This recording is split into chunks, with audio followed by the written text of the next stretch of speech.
mereka ngelakuin kesalahan, tapi karena dari dulu tuh udah dilakuin, dari dulu tuh semua orang udah kayak gitu, dia tuh jadi mikir kayak ya udah itu hal normal, hal wajar. Kita mau ngebangun sesuatu yang baru gitu, mau melawan sesuatu yang baru, tapi nggak ada kerjasamanya. Mereka cerita katanya tuh mereka susah banget dapat kerja karena nggak bersuami. Kita kayak sering banget gitu, aduh jangan pakai pakaian terbuka, nanti digodain, di catcalling gitu. Banyak orang yang pengen poligami tapi nggak memikirkan segi ekonominya kayak gimana. Masa pernikahan dinilai hanya dengan seksualitasnya saja kan?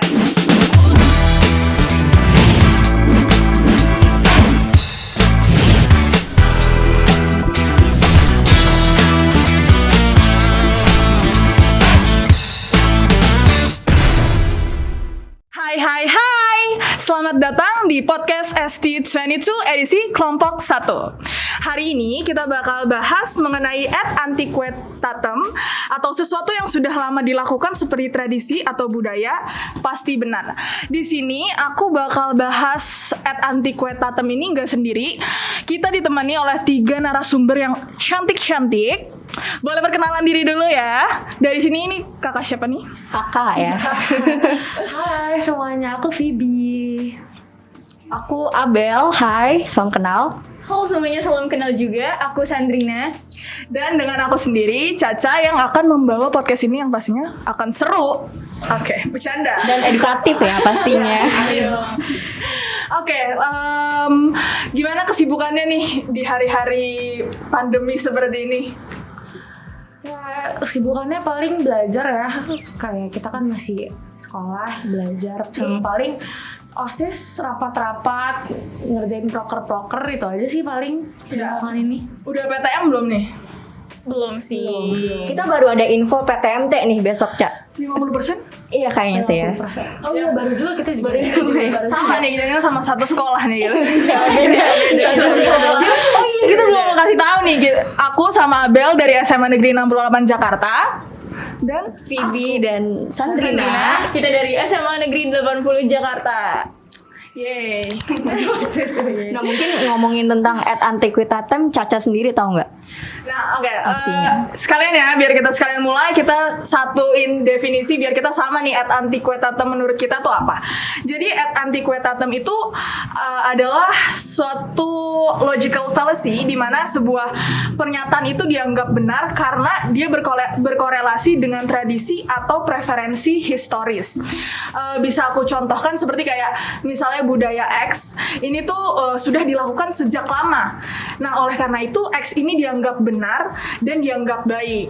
Benar-benar Setuju. Nah, kalau menurut kalian sendiri ada nggak nih kira-kira ad antiquitatem itu apa sih?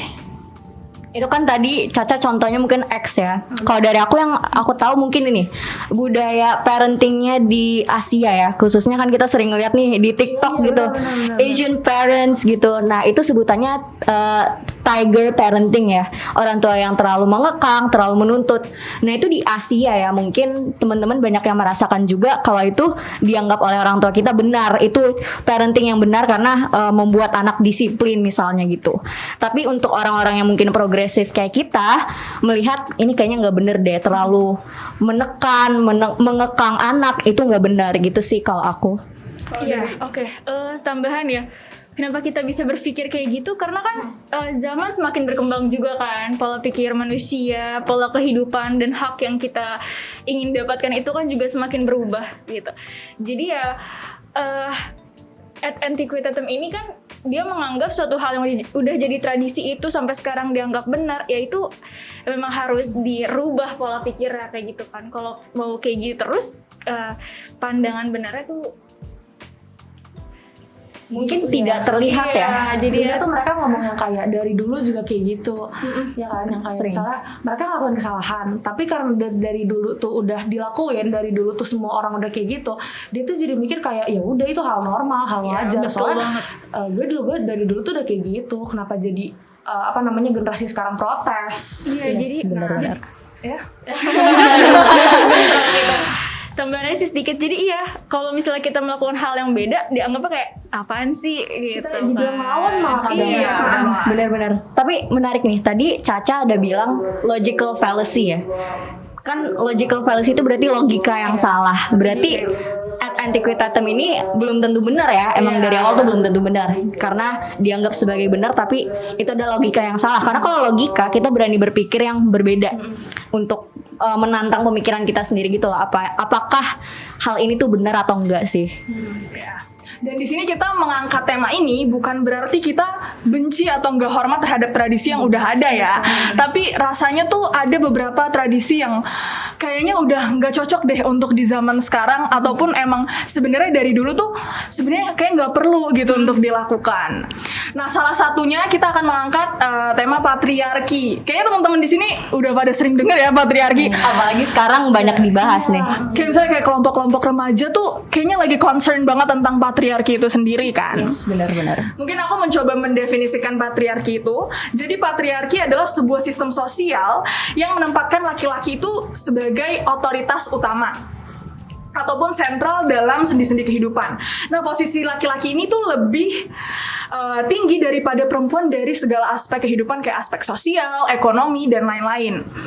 Dan masyarakat Indonesia kayaknya masih sangat terbiasa banget gitu dengan budaya ini. Menurut kalian tuh kayak gimana sih?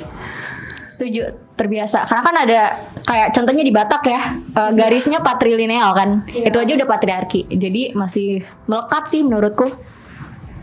Iya, maksudnya kalau misalnya dari pengalaman pribadi ya, misalnya patriarki ini melekat tuh biasanya kalau di suatu kepemimpinan sih, kayak perempuan emang bisa apa sih kalau misalnya kena hantaman yang apakah dia masih bisa kuat atau kayak gimana. Jadi sering kali ya untuk pemimpin ini kayak diragukan lah, dipandang sebelah mata jika ada calonnya seorang perempuan, dan kira-kira kayak gitu sih.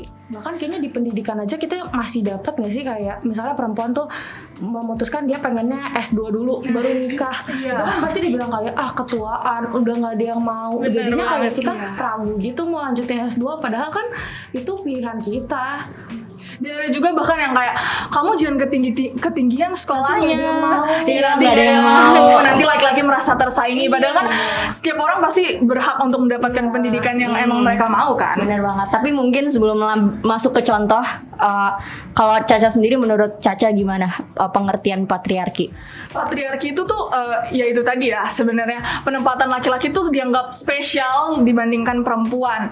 Bahkan dari buku My Mother the Patriarch itu tuh dia menyebutkan bahwa patriarki itu sebuah mentalitas, bukan tergantung jenis kelaminnya gitu. Jadi bahkan kayak misalnya kita sebagai perempuan sendiri pun yang harusnya biasanya kita menjadi korban, bahkan tuh kita bisa menjadi pelaku juga. Kayak misalnya ibu kita yang mungkin memang sudah terbiasa gitu dari zaman dulu diperlakukan kayak wanita harus menyapu, memasak, pekerjaan rumah, nggak berhak untuk keluar mencari kerja gitu, nggak boleh lebih tinggi dari laki-laki. Itu kan jadi kayak perempuan sendiri nggak mendukung perempuan gitu kan ya. Dan itu namanya internalized patriarki. Mungkin banyak yang dibahas sekarang tuh internalized patriarki yang paling lekat, mendekat gitu, dekat dengan kita ya. Contohnya adalah pick me girls yang Sering banget di TikTok ya. Ini teman-teman pasti pernah denger pick me girls. Cewek main sama cewek ribet gitu sih. Itu internalized patriarki. Support woman. Nggak ada banget. Kadang kayak kita sendiri, aduh gitu. Jadi maaf banget ya. Jadi selain itu ya, jadi kadang kalau misal di sosial media aja misalnya ada seorang perempuan nih yang lagi ada masalah dengan teman-temannya atau gimana, nanti kan banyak tuh orang yang ngedukung cuman apa yang dia lihat aja kayak gitu. Bisa aja dia kayak menyerbu tanpa alasan kayak gitu. Iya, jadinya sebenarnya di situ salah juga sih, kayak kita mau ngebangun sesuatu yang baru gitu, mau melawan sesuatu yang baru, tapi nggak ada kerjasamanya kadang. Jadi kayak serbu satu sama lain. Nggak ada perbedaan pendapat ya. Tapi kadang ada perbedaan pendapat pun malah diserang gak sih? Iya, jadi itu dia. Orang yang pengen ngasih pendapat lain tuh jadi takut karena yang mayoritas orang tuh udah ngedukung si pendapat paling banyak ini. Benar-benar. Jadi pendapat yang minor sih bisa dibilang kayak gitu terasingkan. Makanya perlu lebih banyak yang mengetahui isu ini gitu. Biar bisa bergerak bareng-bareng. Emangnya kalau isu ini tuh ada di bidang apa aja sih? Ya pasti ada di ini sih, politik, hukum. Mungkin kita bisa kupas tuntas nih ya dari berbagai disiplin-disiplin ilmu. Gitu. berat Bahasanya ya. Ya, coba mungkin dari Sandrina nih. Oke, aku di sini mau kasih contoh dari pandangan politik, cailah politik. Jadi politikus kita. Ya, oke. Kalau di sini aku mau highlight dulu ya. Jadi kita tuh punya Undang-Undang Nomor 12 Tahun 2003 tentang pemilu. DPR, DPD dan DPRD menyatakan setiap partai politik peserta pemilunya itu mengajukan calon anggotanya itu perempuan sebanyak 30%. Tapi pada kenyataannya pada 2019 pemilihan umum ini keterwakilan perempuan dalam lembaga legislatif nasional atau DPR RI berada pada angka 20,8%. Jadi kan belum sampai ke 30% gitu kan. Jadi sangat disayangkan padahal keterwakilan perempuan dalam suatu badan legislatif itu sangat perlu untuk mewakili suara-suara para perempuan lainnya gitu kan. Kalau terus-terusan didominasi sama laki-laki, sedangkan ini politik kan hak suara masyarakat itu kan sama. Iya. Itu sih. Benar-benar. Dan nanti takutnya kepentingan antara perempuan dan laki-laki kan beda. Iya. Jadi Iya, kepentingan betul perempuan enggak disuarakan gitu. Jadi nggak seimbang ya gitu antara perempuan dan laki-laki. Mungkin dari disiplin ilmu lainnya nih, Kak Phoebe. Kalau dari gue sih ada dari hukum. Ya. Kayak ini kayaknya kita semua udah bisa ngeliat lah ya. Contohnya misalnya korban-korban kekerasan seksual. Ya. Mereka nggak dapet keadilan yang seharusnya mereka dapetin. Kayak banyak banget. Misalnya mereka udah lapor nih kasusnya, tapi ada aja yang diberatin. Misalnya butuh, ini udah dikasih bukti tapi masih dibilang kurang bukti lagi. Belum lagi omongan masyarakat lagi kan. Dan ada juga ini gue sempat research gitu. Jadi Hakim Agung di Indonesia dari 41 orang perempuannya itu hanya 6. Jadi kayak dari 100% persentase perempuan itu cuma 15,6%, gak nyampe 20. Nah, gila sih. Susah banget ya. Agak masuknya agak aduh. Iya. Nah, tadi kan udah politik dan hukum. Kalau gue sih mungkin yang kelihatan banget dan paling concerning adalah ekonomi ya. Ya semuanya concerning sih. Cuman ekonomi kan lekat dengan kehidupan sehari-hari juga ya. Nah, menurut laporan dari Indeks Kesenjangan Gender Global dari Global Gender Gap Index Report yang dirilis oleh World Economic Forum tahun 2020, Indonesia tuh menempati posisi ke-68 dari 153 negara terdaftar berdasarkan laporan rendahnya kesenjangan global. Jadi Indonesia tuh masih di bawah gitu. Nah, meskipun urutan ke-68 itu juga tidak membanggakan, tapi tidak juga paling bawah ya. Masih di bidang ekonomi kesenjangan berdasarkan gender di Indonesia itu masih tinggi. Meskipun juga sudah mengalami perbaikan yang cukup signifikan sejak tahun 2006. Tapi walaupun signifikan gitu ya, ternyata tingkat partisipasi angkatan kerja atau TPAK perempuan di Indonesia hanya 51,9%. Sementara TPAK laki-laki itu 83,13%. Dan dari segi penghasilan aja upah pekerja perempuan masih 32% lebih rendah dari pria. Di sini kita juga bisa ngeliat kan di pedalaman-pedalaman. Aku pernah kerja sama salah satu institusi UMKM pemberdayaan perempuan namanya House of Diamond. Mereka ini memberdayakan ibu-ibu di desa yang ditinggal suaminya dan jadi nggak dapat penghasilan gitu kan, kasihan ya. Jadi diberdayakan dan mereka cerita katanya tuh mereka susah banget dapat kerja karena nggak ada suaminya gitu. Kan itu kasihan banget ya. Jadi sangat terdiskriminasi gitu lah ya. Padahal kan mereka harusnya dibantu, malah didiskriminasi gitu. Udah sulit makin dipersulit gitu ya. Sedih banget. Dari contoh-contoh ini kayaknya banyak banget gitu, perempuan itu agak gimana ya, agak susah gitu ya untuk masuk ke sana, ke bidang ini, ke bidang ini. Dan juga ada dari ilmu psikologi, aku ngambil salah satunya itu gaslighting. Gaslighting itu victim blaming, yang jadi tuh dia membungkam fakta dengan membunuh kredibilitas korban. Jadi kayak biasanya tuh dia memanipulasi terus meyakinkan bahwa orang, misalnya saya itu salah gitu, saya ini nggak berguna, nggak berharga dan lain sebagainya. Nah, dari mereka tuh menggunakan berbagai cara, dari menyangkal keterangan, terus mengalihkan perhatian, sampai membuat stereotip buruk atas korban sehingga pengakuannya itu nggak memiliki kekuatan untuk dipercaya. Contohnya itu kayak kita sering banget yang lihat seperti contoh tadi yang hukum itu, korban pelecehan banyak banget yang dipersulit, bahkan jatuhnya dia gitu yang disalahkan atas pelecehan yang terjadi terhadap dia. Misalnya disalahkan terhadap pakaiannya, atau misalnya disalahkan dia menggoda atau yang lain-lain. Padahal kan setiap orang punya hak untuk menggunakan pakaiannya gitu. Ini lebih ke laki-lakinya untuk menjaga pikirannya nggak sih? Iya kan, kita kayak sering banget gitu. Aduh, jangan pakai pakaian terbuka, nanti digodain, di catcalling gitu yang kita sering dengar. Padahal kan ya ini tubuh kita, otoritas kita untuk menggunakan apapun. Tapi menurut aku juga ya, walaupun kayak gitu emang kita sebagai perempuan karena udah tahu nih mungkin di Indonesia setidaknya masih belum aman untuk mengekspresikan diri, kitanya juga harus tahu waktu juga dan tahu tempat kalau mau berpakaian. Jadi adil ya, kita walaupun mendukung gerakan feminisme atau menolak patriarki, tapi kita juga harus berpikiran adil. Benar-benar. Oke. Harus berjaga-jaga. Apa namanya?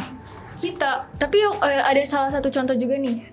Kita kan memang perempuan, pakaiannya ya sesuai kita juga tahu tempat itu tadi yang dibilang. Ada juga nih teman aku kasusnya, dia pakaian cukup terbuka tapi di pantai gitu kan. Itu kan udah tempatnya gitu kan, normal. Tapi masih aja tuh ada cowok yang suka videoin di dan segala macam. Jadi sebenarnya balik lagi sih, dua-duanya harus diedukasi nggak sih? Harus jadi kita perempuan yang jaga pakaian, terus dari laki-lakinya juga kayak edukasi untuk kenyamanan sekitar gitu loh, saling menjaga lah kayak gitu sih. Karena inti dari gerakan menolak patriarki ini bukannya untuk perempuan dimudahkan, tapi setara gitu kan. Jadi kedua belah pihak tuh harus bergerak, nggak cuma perempuan doang, nggak cuma laki-laki doang. Gitu. Dan di sini patriarki bukan hanya merugikan perempuan ya, tapi juga laki-laki juga banyak dirugikan gitu.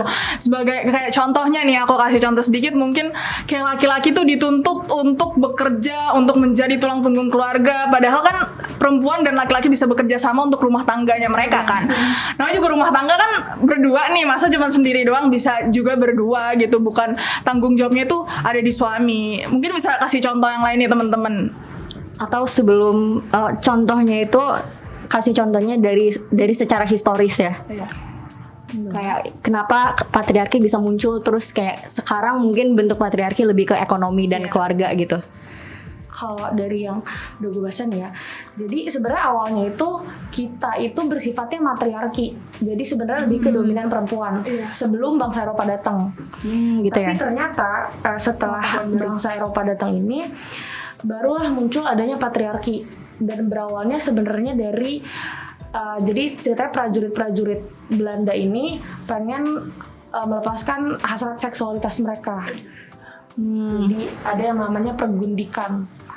Jadi kayak, dan sebenarnya ada nih, jadi satu gubernur jenderal VOC namanya Jenderal Cohen, JP Koen ya. JP Cohen ya. Dia tuh sebenarnya nggak setuju. Dia maunya prajurit VOC ini punya keluarga sama perempuan-perempuan yang istilahnya baik lah. Jadi maunya dari dari bangsa mereka aja. Tapi ada dewan, namanya dewan apa ya? Aku lupa namanya. Intinya 17 dewan VOC. Dia nggak setuju. Dewan 17. Iya. Dia nggak setuju sama adanya pendapat dari Cohen ini untuk mendatangkan perempuan-perempuan dari bangsa Eropa. Karena satu, biayanya nggak murah. Karena pendapatan mereka sama dibandingin buat pengeluaran untuk datengin perempuan-perempuan Belanda ke sini itu jauh lebih mahal lagi. Udah gitu, kalaupun mereka menikah dan punya anak, anaknya itu punya persentase meninggalnya tinggi. Oh. Kenapa? Kesehatan nggak sih harusnya? Itu juga ngaruh sih kalau nggak salah. Jadi kayak mereka tuh di sini iklimnya kan agak lebih panas dibanding di sana ya. Jadi kayak mereka nggak kuat, Genetiknya nggak terbiasa. Nggak terbiasa. Makanya adanya pergundikan oleh ke bangsa Indonesia ini. Jadi kayak udahlah nikahin aja sama perempuan-perempuan Asia, Pribumi. Iya, pribumi. Jadi kayak katanya tuh dulu ada yang namanya nyai. perempuan-perempuan yang digundik ini tuh disebutnya nyai. Tapi Dan itu dikasih normal banget. jabatan yang tinggi ya, cuman simpenan. Setahu aku tuh gitu. Ada di bumi manusia. Iya, benar-benar. Prajurit yang punya nyai ini bisa dapat pangkat tinggi karena ada nyai ini. Jadi kayak kalau dia melakukan pergundikan, dia bisa ditinggiin pangkatnya. Jadi padahal karena perempuan ya Iya. awalnya. Wah. Pangkatnya naik karena perempuan. Iya. Tapi justru mereka malah merendahin perempuan-perempuan ini. Aduh. Wah gila sih. Dan berlanjut ke Jepang ya, pernah baca nggak yang katanya di Jepang tuh ada tenda-tenda. Jadi emang tenda-tenda itu isinya tentara Jepang yang nanti bakal dimasukin perempuan-perempuan Indonesia atau Asia untuk gitu. Mungkin itu keterusan ya. Terus sekarang mungkin jadi pemikirannya tuh berubah, ya udahlah perempuan di rumah aja. Ya, cukup di dapur aja gitu bener kan. banget. Soalnya masih tinggi-tinggi ujung-ujungnya di dapur. Melayani suami. Nah, siapa yang merancang patriarki ini kira-kira? Dan untuk apa sih sebenarnya patriarki ini? Kalau merancang sebenarnya kurang tahu ya, karena itu kayak researchnya harus dalam banget nggak sih? Iya. Tapi kalau yang dari aku taunya yang dari JPCON ini, tujuan awalnya tuh kalau nggak salah untuk memperluas penyebaran bangsa Eropa. Jadi karena mereka nikah sama pribumi, banyak anaknya ini diajarinnya adat mereka. Jadi bahasa Belanda, adat istiadat Belanda. Jadi bangsa Eropa tuh makin luas gitu di sininya. Kayak memperluas kekuasaan lah kekuasaan. ya. Dan keturunan, iya sih benar-benar. Jadi apa ya, image-nya perempuan nih dari dulu kayaknya iya dipandangnya sebelah mata kayak gitu. Tapi mungkin ya, karena tadi kan diceritain awalnya awalnya harusnya perempuan yang tinggi gitu. Walaupun sebenarnya enggak juga, karena harusnya kan setara ya. Tapi sebenarnya ya patriarki ini kalau dilihat-lihat dari sejarah mungkin ada baiknya juga nih. Karena contohnya aja waktu zaman kolonialisme, perang-perangan gitu kan, perang dunia kedua ke satu, yang ikut perang kan laki-laki. Ya karena laki-laki secara fisik lebih kuat dan juga biar ya perempuan menjaga anak-anaknya, dan itu kan baik ya untuk kelangsungan perempuannya juga gitu sih. Makanya tadi gue setuju banget sama Caca bilang ini tuh mentalitas. Jadi sebenarnya patriarki itu mentalitas yang siapa aja bisa kena, tapi nggak selamanya juga bisa buruk, tergantung manifestasinya. Apakah untuk menindas atau malah untuk menolong perempuan. Kalau mau ditambahin contoh juga, kalau ceritanya kita lihat ke belakang nih ya, ke belakang lagi zaman praksara gitu kan, dimana laki-laki yang berburu sedangkan perempuannya yang di rumah gitu kan, meramu makanan, menjaga anaknya, sama kayak zaman kolonial gitu kan, yang laki-laki berperang. Bener banget. Jadi ada sisi, segalanya tuh ada sisi baik dan Sebenarnya perempuan tuh dulu ngerasa lebih aman. Iya. Benar banget. Yang lakuin kerja kerasnya itu maksudnya yang bagian sakitnya berjuang parah itu itu deh. laki-laki. Iya benar. Jadi patriarki itu ada positifnya saat kita bener gitu melakukannya ya. Misalnya kayak untuk kebaikan perempuan itu sendiri, tapi bukan untuk merendahkan salah satu jenis kelamin gitu ya. Tapi ini menarik ya. Aku nggak tahu ini banyak yang tahu atau enggak. Cuman sebenarnya dampak dari misalnya dulu ya, yang ikut perang kan laki-laki aja, perang dunia, perempuannya di rumah. Sekarang tuh mayoritas populasi dunia lebih banyak perempuan. Dan di Rusia sampai saking banyaknya, lebih banyak yang perempuan di Rusia, jadi boleh nikah, jadi boleh punya banyak istri, poligami ya. Sumpah, di Rusia dilegalkan poligami gara-gara yaitu kebanyakan perempuan daripada laki-lakinya. Gitu. Iya benar-benar. Kalau misalnya ngomongin masalah populasi, ini agak masuk ke agama dikit ya. Kalau di agama kita juga diajarin tuh populasi wanita sama laki-laki tuh 1 banding 10 ya. Iya, wanitanya 10 memang Wanitanya 10. Lebih banyak ya. Dan itu kan jadi isu baru ya, ada yang pro, ada yang kontra dengan poligami. Mungkin kalau yang kontra karena poligami membawa ke KDRT. Maksudnya banyak orang yang pengen poligami. Iya benar banget. Banyak orang yang pengen poligami tapi nggak memikirkan segi ekonominya kayak gimana, menghidupi banyak istri dan anak gitu. Kepuasan belaka aja mereka mau poligami. Mental dari si istrinya Pak, atau nanti ke anak-anaknya. Iya. Apa itu contoh siapa yang pesantren-pesantren itu? Itu yang baru. Aku kayak nontonnya, wow. Ini yang di narasi TV Dia bisa-bisanya dia ngomong seperti itu. dan dia bilangnya pas ditanya nggak izin ke istri sebelumnya untuk mau nikah lagi. Enggak lah, ngapain sana? Emang dia camat gitu kan kayak wow. Kayak puncak komedi. Dia di situ juga mengatasnamakan agama tuh kalau nggak salah yang masalah poligami tuh. Ada aku sempat nonton sedikit juga karena kan terlalu ini banget ya bikin greget gak sih nontonnya? Nggak bisa Dinikahin pas umur 17 tahun bilangnya lewat mimpi dan segala macamnya. Bahkan kayak ditungguin gak sih? Jadi sebelum dia legal itu tuh udah ditandain gitu jadinya. Ini anak Ditandain. Gue suka nih sama dia anak mimpi. Kok serem banget Kalau gue sih gue kan gue nggak tahu ya secara agamanya kayak gimana, cuman secara nurani aja dia jahat banget. Maksudnya itu kan bisa aja pedofilia berkedok agama. Itu ngeselin banget Itu sih. lebih ke pedofil sih sebenarnya ya. Dia menceraikan istri pertamanya kalau nggak salah karena udah nggak bisa punya kasih anak. Iya, Masa itu. pernikahan dinilai hanya dengan seksualitasnya saja kan agak gimana Dan ya? itu yang karena masuk- dia menopause ya. Iya, itu masuk ke at antiquitatem ya, karena perempuan dianggapnya kerjanya cuman di buat anak buat aja. anak, Terus gitu-gitu bisa dan sebagai nggak usah perempuan. kerja. Iya benar-benar. Tapi saking banyaknya kayak misal isu-isu yang muncul gitu tentang perempuan, jadi banyak kayak Gen Z kita nih Gen Z gitu kan. Kayak jadi banyak yang mau aduh nggak usah nikah deh gitu. Iya, itu banyak banget Takut sekarang KDRT, seperti itu. takut terus financialnya unstable gitu, karena kan pernikahan tuh butuh mentally, financial stable dan semuanya tuh kayak kan perlu, jadi kayak kita banyak pemikiran yang kayak udahlah nggak usah gitu.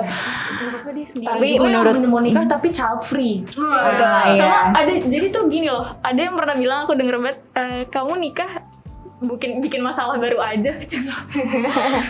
menurut gue itu bisa salah kalau mereka asal nikah. pengen aja ya, asal pengen gue nggak mau nikah gitu gara-gara mungkin nggak memikirkan yang lain.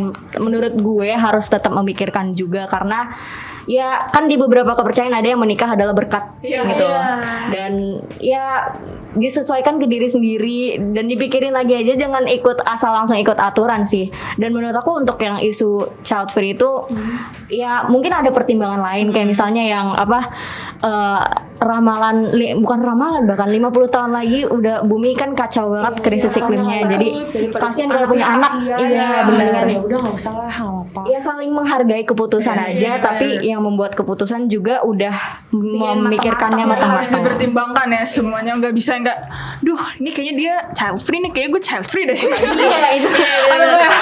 Karena FOMO. iya, kayak Cinta Laura kan saya mau child free, kayaknya gue ngikutin Cinta Laura deh gitu deh. Dia bener nih hidupnya. Iya gitu, jangan sampai cuma ikut-ikutan doang, nggak mendalami itu apa gitu kan ya. Semua itu ya emang balik lagi sama diri kita sendiri ya. Kemauan kita. Gitu. Dan juga karena kan bisa aja kalau terlalu banyak perempuan yang kayak gitu itu malah jadi Jadi turunan ke bawahnya gimana nih? Iya, bisa kayak Terus gitu. Kita gimana ya? tapi bisa juga merasa superior perempuan. iya, Itu benar, jadi benar. itu kan Itu juga malah bahaya tuh. balik lagi nanti malah menolak matriarki gitu. Perempuan yang independen kan sekarang biasa disebut kayak gitu. Banyak banget sekarang apa sih feminazi ya, jadi kayak itu udah salah gitu. feminazi. Udah bukan feminis lagi, jadi dia bukan kesetaraan tapi pengen lebih tinggi nggak sih contohnya. Dan itu antiquitatem baru untuk kelompok yang feminisnya itu terlalu radikal ya. Iya. Hati-hati. Kasus baru nih. Pokoknya yang penting jangan ikut-ikutan lah. Pokoknya kalau misalnya mau mencari sesuatu ya harus cari yang benar. Research dulu. Iya, pikirin kan gak langsung apa yang kamu lihat gitu kan, harus didalamin lagi kayak gitu. Balik lagi logical fallacy. Kesesatan berpikir, supaya harus benar-benar dicari dengan sumber yang terpercaya ya. Pastinya jangan sampai lambe turah dipercaya ya. Lambe turah terpercaya loh. Karena kan kalau kita balik lagi sekarang tuh semua orang berbicara ya, semua orang berpendapat kayak gitu kan. Jadi kita kayak ada yang terbawa, ada yang kita tahu pendapat itu terus kita pikirin lagi kayak gitu. gitu. Nah, oke, mungkin kita bisa bahas dampaknya kali ya ini kayak Boleh. dampak-dampak yang mungkin kita sendiri juga ngerasain nih dari patriarki ini. Mungkin boleh dari Abel nih dampaknya gimana nih? Setuju. Mungkin sebelum ke dampak ya, aku kayak ceritain dari segi emancipative value gitu. Jadi World Bank itu setiap tahunnya mengeluarkan hasil survei World Value Survey. Nah ini analisis data dari World Value Survey ini mengatakan bahwa modernisasi ini bisa men-trigger atau memunculkan kenaikan emancipative value. Nah, emancipative value ini apa sih? Atau nilai emansipatif ya, yang ada di negara-negara itu artinya kebebasan memilih individu dan kesetaraan oportunitas di suatu negara itu sama. Dan menariknya adalah emancipative value ini ada 4, tapi dari 4 poin emancipative value ini selalu bergerak bersama. Jadi misalnya poin pertama itu suatu negara kecil, nggak mungkin poin kedua tinggi, poin ketiga tinggi, poin keempat kecil. Pasti selalu kalau kecil semua, tinggi semua. Sampai jadi dianggap emancipative value ini satu nilai aja gitu. Jadi satu nilai yang merepresentasikan kesetaraan oportunitas suatu negara gitu. Apa aja sih nilai-nilai dari emancipative value ini? Yang pertama itu ada gender equality atau kesetaraan gender yang dari tadi kita omongin ya, yang berhubungan dengan patriarki. Yang kedua adalah personal choice atau kebebasan pilihan pribadi. Jadi nggak ada perbudakan, nggak ada pengaturan pernikahan, nggak ada pemaksaan aborsi, perceraian gitu-gitu. Dan ketiga ada political voice atau suara atau kritik politik yang setiap orang berhak dipilih dan memilih dalam demokrasi. Terus keempat terakhir adalah child rearing philosophy. Jadi filosofi membesarkan anak. Kayak yang tadi ada yang tiger parenting, ada yang orang tuanya kayak ngasih kepercayaan ke anak-anaknya gitu-gitulah. Nah, jadi bisa dilihat ya, kalau misalnya budaya patriarki di Indonesia itu masih tinggi, berarti yang lainnya juga masih rendah. Berarti personal choice di Indonesia masih rendah, political voice di Indonesia masih rendah, dan child rearing philosophy-nya juga masih rendah. Mungkin masih banyak yang tiger parenting dan sebagainya gitu. Lalu apa sih yang membuat faktor yang membuat emancipative value ini meningkat? Itu disebut sebagai knowledge index. Knowledge index ini meliputi 1.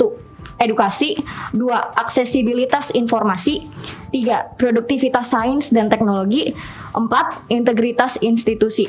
Ini maksudnya apakah ada korupsi atau enggak, keterbukaan ekonomi, kualitas regulasi dan kebijakan publik gitu. Nah, jadi bisa disimpulkan kalau patriarki di Indonesia atau kesetaraan gender belum mencapai sesuatu hal yang ditinggalkan.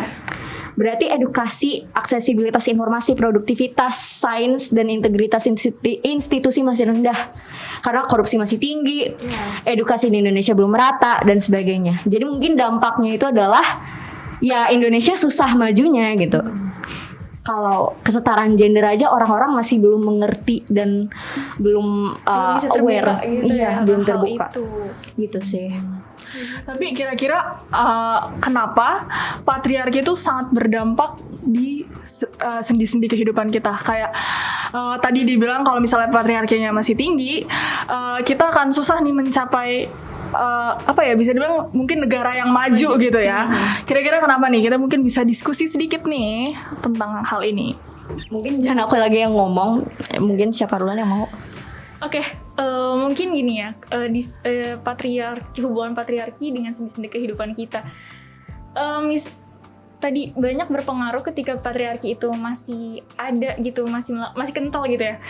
Itu banyak berpengaruh sama beberapa organ lainnya lah bisa dibilang kayak gitu, berpengaruhnya tuh kemana-mana, kayak korupsi. Indonesia bisa menjadi negara yang kurang maju karena yaitu tidak meratanya suatu peran gitu, yang bisa kalau misalnya laki-laki lebih mendominasi, bisa aja laki-laki tuh jadi kayak punya peran ganda gitu, perannya lebih besar karena kan di lingkungan jatuhnya gini, kalau perempuan kan lebih kayak lingkungan domestik gitu ya, dalam terus laki-laki lebih keluarnya gitu kan. Itu kan kayak hantamannya tuh di luar kan kayak lebih banyak. Kalau kita nggak merata, yang rasain capeknya ya bisa aja laki-laki aja gitu. Ya, balik lagi ketidakseimbangan Iya, gitu, benar. pastinya bakal menuju kehancuran gitu ya kalau nggak seimbang. Nah kalau dari Abel sendiri, kira-kira gimana Indra? Mungkin aku yang paling relate ya, child rearing philosophy. Iya.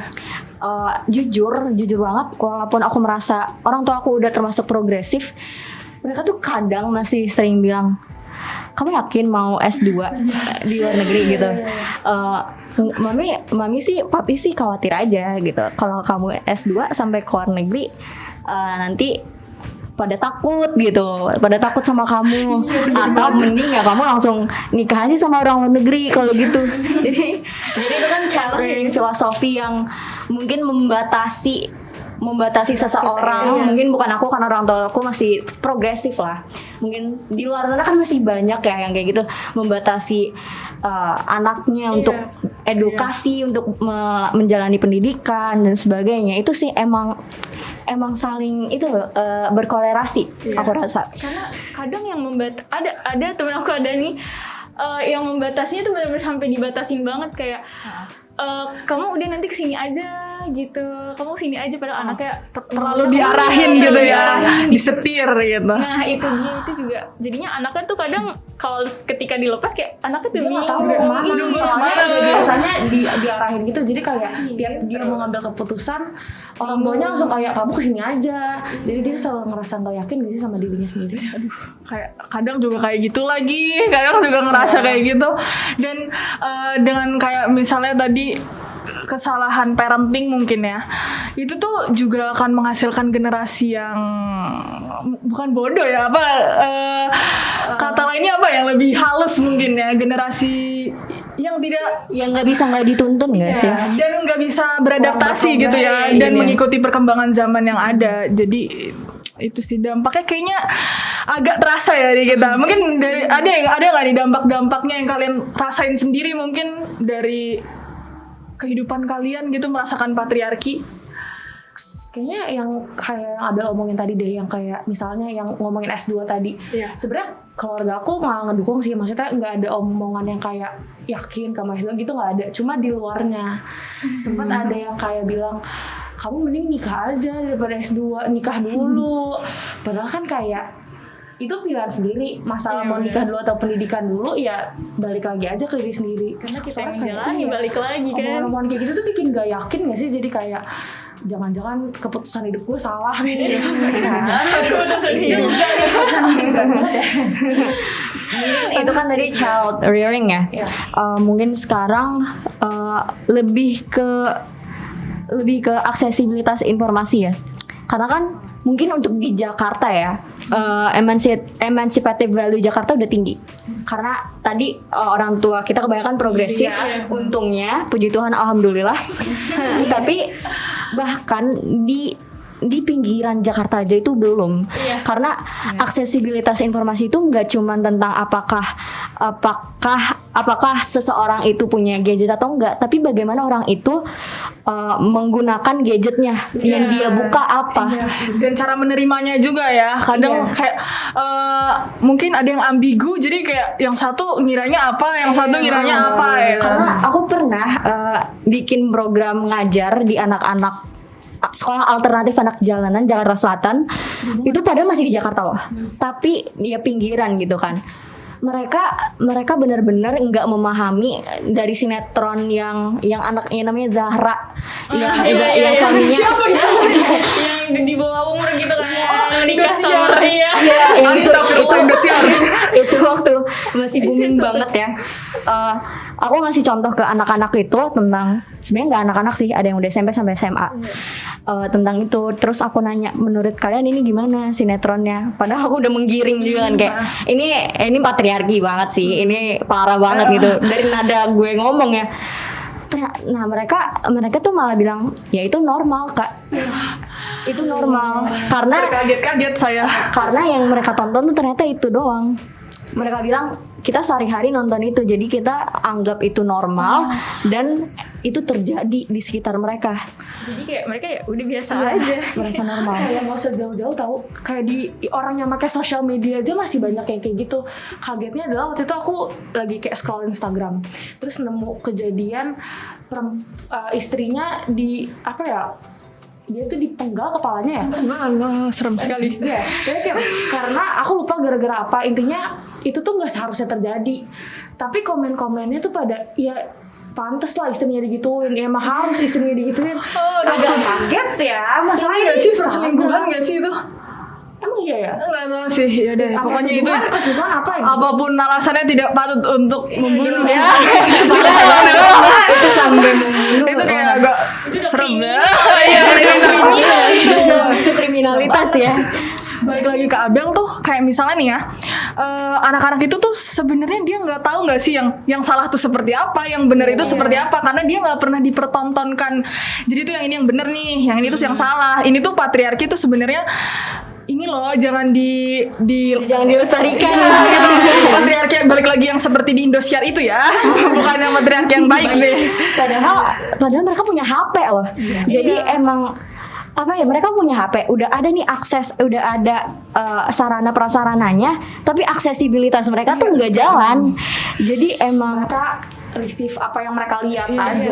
dan nggak berani explore apa sih yang bener. Iya, jadi mereka berpegang teguh aja sampai mereka anggap benar aja. Ya gue biasa yang lihat ini ya udah ini benar gitu, nggak berusaha mencari ya. Nontonnya jedak-jeduk doang nih kayaknya. Pas gue tanya, menurut kalian tuh bagus atau enggak dari sinetron itu? Ya menghibur sih kak, gitu. Coya ya Allah, gue kayak aduh, menghibur. Coba bayangkan Kaget menjadi ya. dia. Oke. Iya. Itu dia. Informasi yang mereka dapat itu sedikit ya, walaupun emang handphone internet itu udah menjangkau kemana-mana gitu kan, tapi menurutku ya apa yang Abel lakukan waktu itu dengan dia mengedukasi datang secara langsung itu tuh bener, maksudnya hal itu tuh harus banyak dilakukan oleh kita, seenggaknya generasi Z sini kita sekarang nih yang mulai sadar gitu untuk membantu sesama kayak gitu, karena kalau mereka ngandelin inisiatif mereka aja itu kurang, memang harus dibantu sih. Iya. Ya berarti ini kayak udah struktural juga gak sih? Maksudnya orang tuanya nggak ngajarin apa? Ya mungkin orang tuanya juga korban dari Itu sih dari biasanya. masalah tersebut. Makanya sebenarnya yang harusnya bertindak selain kita adalah institusi-institusi juga. Orang tua juga, orang tuanya juga mungkin nggak mendapatkan kurang. institusi yang membantu. Mungkin kalau dalam contoh tadi apa ya, FPI salah, HPI mirip-mirip sih singkatan Indonesia. Maaf ya. Aduh, mau ngomong tapi takut salah. P-nya kan sama-sama bisa penyiaran, jadi gitu. KPI-nya, aduh parah deh. Maksudnya kan itu juga sempat jadi polemik ya. Terus selanjutnya mungkin pendidikan, apa sih yang diajarin gitu. Berarti pendidikan formal aja belum cukup nih untuk membuat masyarakat yang lebih setara.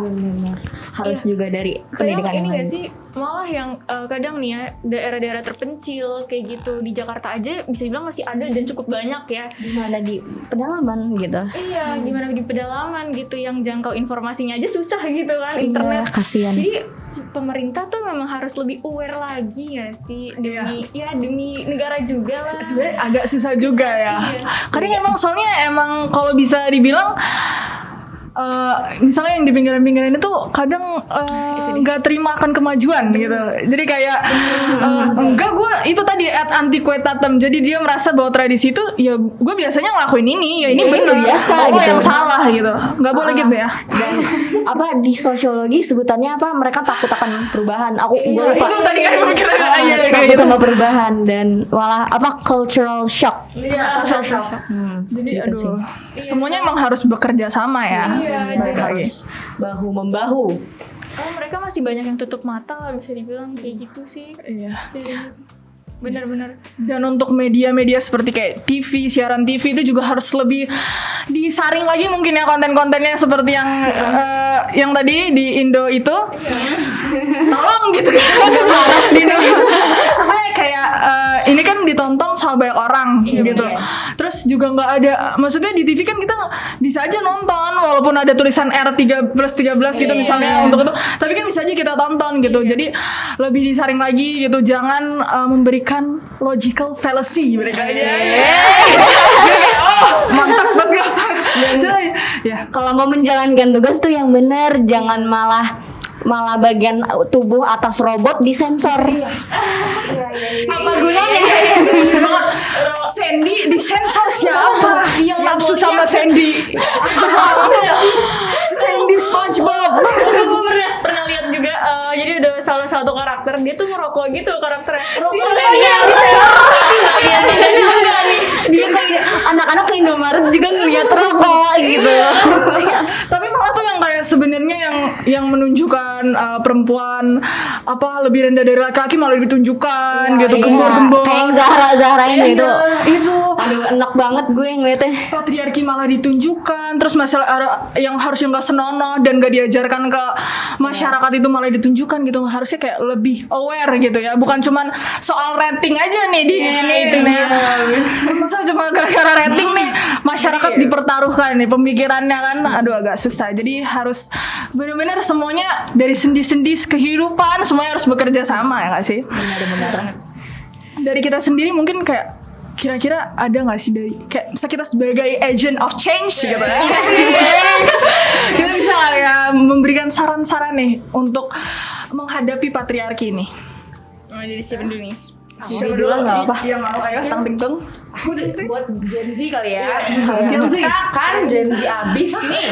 Kan agent of change abis.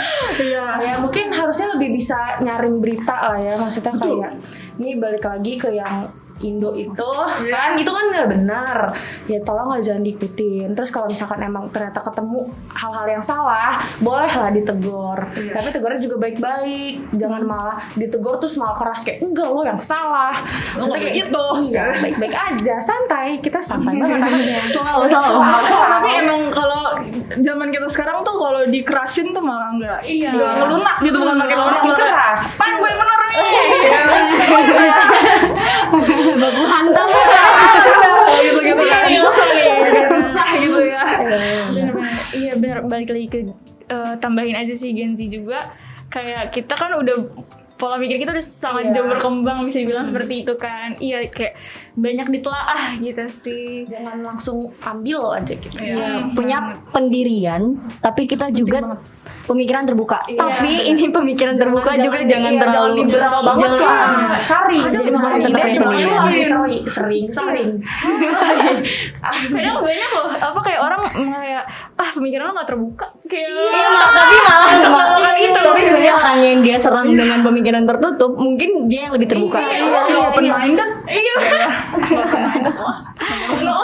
Padahal dia enggak, aduh apaan sih nih orang gitu. Gitu. Dan ini sih ya, kalau dari aku mungkin pemuda itu pemuda-pemudi Indonesia. Merdeka.